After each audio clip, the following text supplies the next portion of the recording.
इस वीडियो में हम बात करेंगे वर्क फ्रॉम होम टूल्स और टैक्स में छूट के बारे में। मान लीजिए कि एक पर्सन एक्स है जो कि एक मेट्रोपॉलिटन सिटी में रहता है। वो सॉफ्टवेयर इंजीनियर या मीडिया प्रोफेशनल या फिर किसी भी प्रोफेशन का हो सकता है।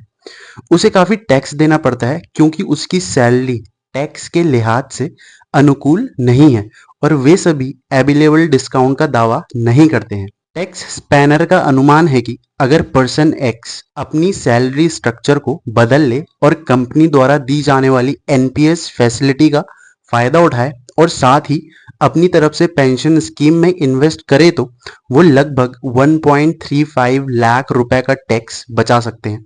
कैसे? इसे पॉइंट वाइज समझते हैं। पहला पॉइंट है इन्वेस्टमेंट इन एनपीएस। एनपीएस में निवेश। एनपीएस एक सरकारी समर्थित पेंशन योजना है जिसका गोल सभी नागरिकों के लिए इंश्योर करना है कि उनके लिए पर्याप्त पेंशन है भी या नहीं। ये योजना कर्मचारी भविष्य निधि यानी ईपीएफ के जैसी है, लेकिन इसमें इन्वेस्टमेंट के ऑप्शंस ज्यादा हैं। जब कोई कंपनी अपने एम्प्लॉय के लिए एनपीएस में योगदान करती है तो ये योगदान एम्प्लॉय की इनकम टैक्स लायबिलिटी को कम करने में मदद करता है। ये छूट इनकम टैक्स एक्ट की धारा 80 सीसीडी 2 के द्वारा प्रोवाइड की जाती है। ये कैसे काम करता है जानते हैं।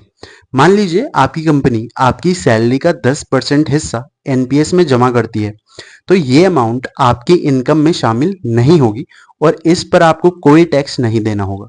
80 सीसीडी 2 ये धारा आपको एनपीएस में किए गए योगदान पर टैक्स छूट का फायदा उठाने में हेल्प करती है। यदि आपकी कंपनी आपके लिए सालाना 1 लाख रुपए एनपीएस में जमा करती है तो आपको इस पूरे 1 लाख रुपए पर टैक्स नहीं देना होगा। ये एक बड़ी रकम है, खासकर यदि आप हाई टैक्स स्लैब में आते हैं। मान लीजिए आपकी सालाना इनकम 10 लाख रुपए है और आप 30% टैक्स स्लैब में आते हैं। यदि आपकी कंपनी आपके लिए सालाना 1 लाख रुपए एनपीएस में जमा करती है तो आप 30,000 रुपए का टैक्स बचा सकते हैं। अब सवाल आता है कि क्यों है ये फायदेमंद? सबसे बड़ा फायदा ये है कि आप टैक्स बचा सकते हैं। एनपीएस में किया गया इन्वेस्टमेंट आपको रिटायरमेंट के बाद एक मंथली पेंशन प्रोवाइड करता है। एनपीएस एक लॉन्ग ड्यूरेशन का इन्वेस्टमेंट है जो आपको और ज्यादा पैसे बनाने में मदद कर सकता है। एनपीएस एक सरकारी समर्थित योजना है, इसीलिए इसमें इन्वेस्टमेंट सुरक्षित माना जाता है। सरकार लोगों को रिटायरमेंट के लिए सेविंग करने के लिए प्रोत्साहित करती है, इसीलिए एनपीएस में इन्वेस्ट करने पर मिलने वाली टैक्स छूट एक तरह का प्रोत्साहन है। आमतौर पर आप एक फाइनेंशियल ईयर में एनपीएस में 1.5 लाख रुपए तक का निवेश कर सकते हैं और इस पूरे योगदान पर टैक्स छूट का लाभ उठा सकते हैं। आपको अपने आईटीआर फॉर्म में एनपीएस में किए गए योगदान का डिस्क्रिप्शन देना होगा। एनपीएस अकाउंट का डिस्क्रिप्शन और इन्वेस्टमेंट के प्रमाण के रूप में रसीदें सेफ रखनी होंगी। दूसरा पॉइंट है work from home allowance. Work from home भत्ते। जब से कोविड 19 ने दुनिया को बदल दिया है तब से घर से काम करने का ट्रेंड तेजी से बढ़ रहा है। कई कंपनियां अपने एम्प्लॉयज को घर से काम करने की सुविधा देती हैं और अभी भी दे रही हैं। ऐसे में कंपनीज अपने एम्प्लॉयज को कुछ अलाउंस देती है जिन्हें वर्क फ्रॉम होम अलाउंस कहा जाता है।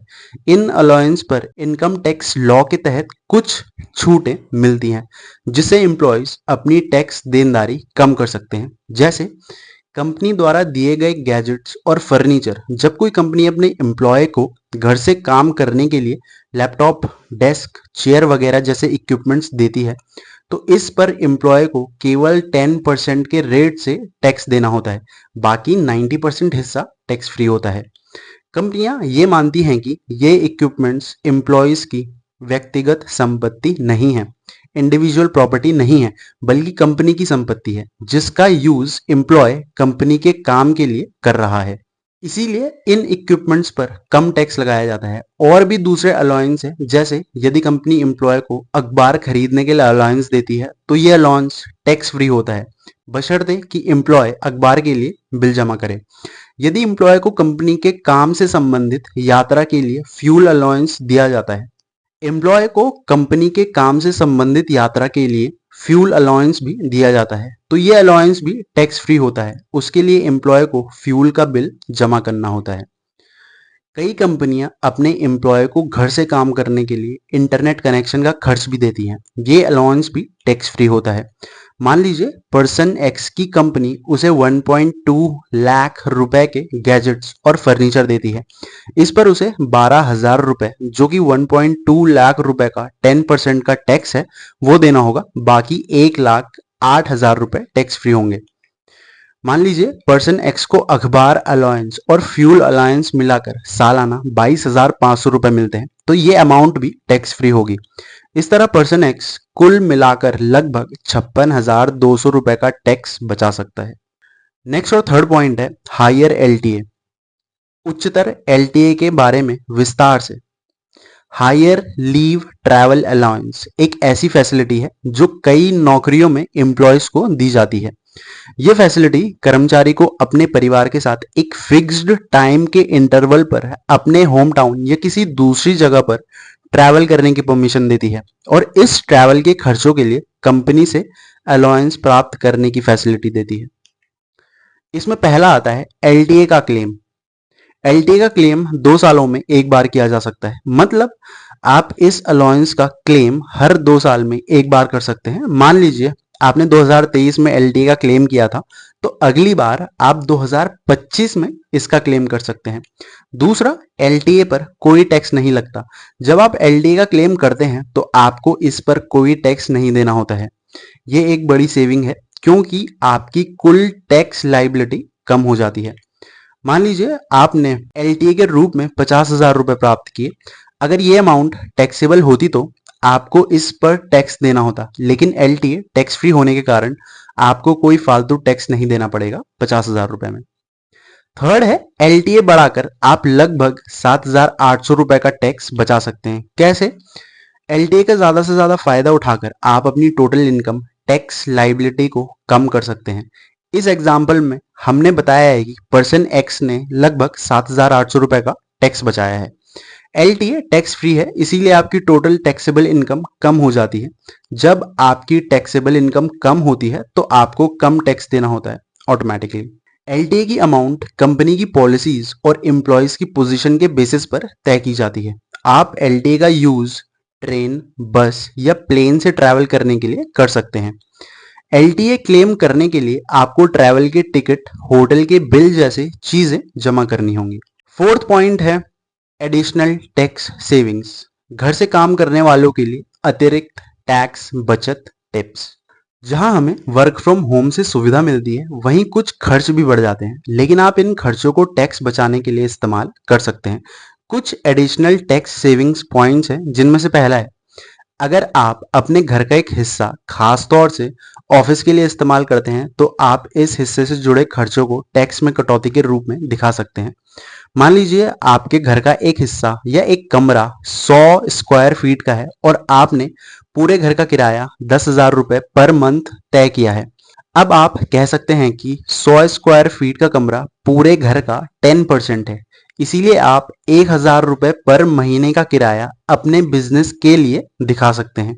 लेकिन इसके लिए आपके पास बिजनेस के रिकॉर्ड होने चाहिए जो ये साबित करेंगे कि आपने उस कमरे को सिर्फ बिजनेस के लिए इस्तेमाल किया है। लेकिन ध्यान रहे, इस दावे के लिए सही गणना और दस्तावेज जरूरी हैं। आपको इस बात के सबूत भी दिखाने होंगे कि आपने उस कमरे को सिर्फ अपने बिजनेस के लिए इस्तेमाल किया है, जैसे कि बिजनेस के रिकॉर्ड, बिजनेस से जुड़े कागजात, एक्सेट्रा एक्सेट्रा। अगर आप सही तरीके से सारे डॉक्यूमेंट्स और इवैल्यूएशन करते हैं तो ये पूरी तरह से कानूनी है।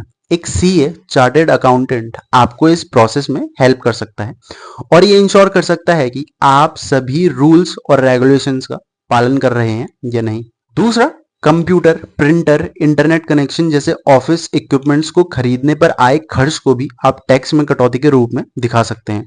अगर आपने एक नया लैपटॉप खरीदा है तो आप उस लैपटॉप की कीमत का एक हिस्सा टैक्स में कटौती के रूप में दिखा सकते हैं।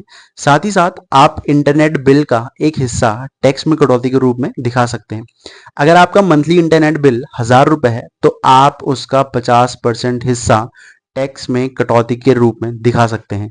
चौथा, अगर आप काम के सिलसिले में काफी फोन कॉल करते हैं तो आप मोबाइल के बिल का एक हिस्सा टैक्स के कटौती के रूप में दिखा सकते हैं। पांचवा, अगर आपने घर से काम करने के लिए कोई विशेष सामान खरीदा है, जैसे कि एर्गोनॉमिक चेयर या डेस्क, तो आप इन सामानों की कीमतों को भी टैक्स में कटौती के रूप में दिखा सकते हैं। छठवां, अगर आप अपने काम से जुड़े कोई कोर्स या सेमिनार सेमिनार करते हैं, तो आप उस पर आए खर्च को भी टैक्स में कटौती के रूप में दिखा सकते हैं। दोस्तों, अगर वीडियो पसंद आई हो तो वीडियो को लाइक, शेयर और चैनल को सब्सक्राइब करना ना भूलें। More informative content is on the way. Thanks for watching.